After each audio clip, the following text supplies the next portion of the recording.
যেহেতু 5টা বাচ্চার দুধ দিতে গেলে ওদের পর্যাপ্ত, এখন বাচ্চারাও খাবার উপযোগী হয়ে গেছে, ওদেরকেও খাবার দিতে হবে।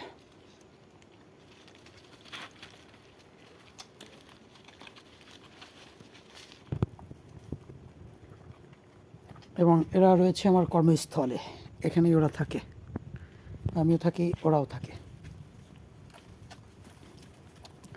ওদের জন্য জায়গাটি নিরাপদ, এলাকার ছেলেরা ওদের দেখাশোনা করে।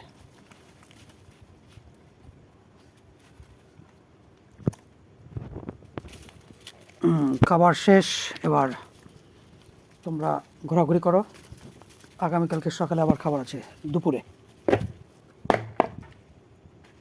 গো, যাও, রাস্তায় যাও না, রাস্তায় গাড়ি গাড়ি গাড়ি, রাস্তায় যাও না, বুঝছো? আসো, হ্যাঁ হ্যাঁ।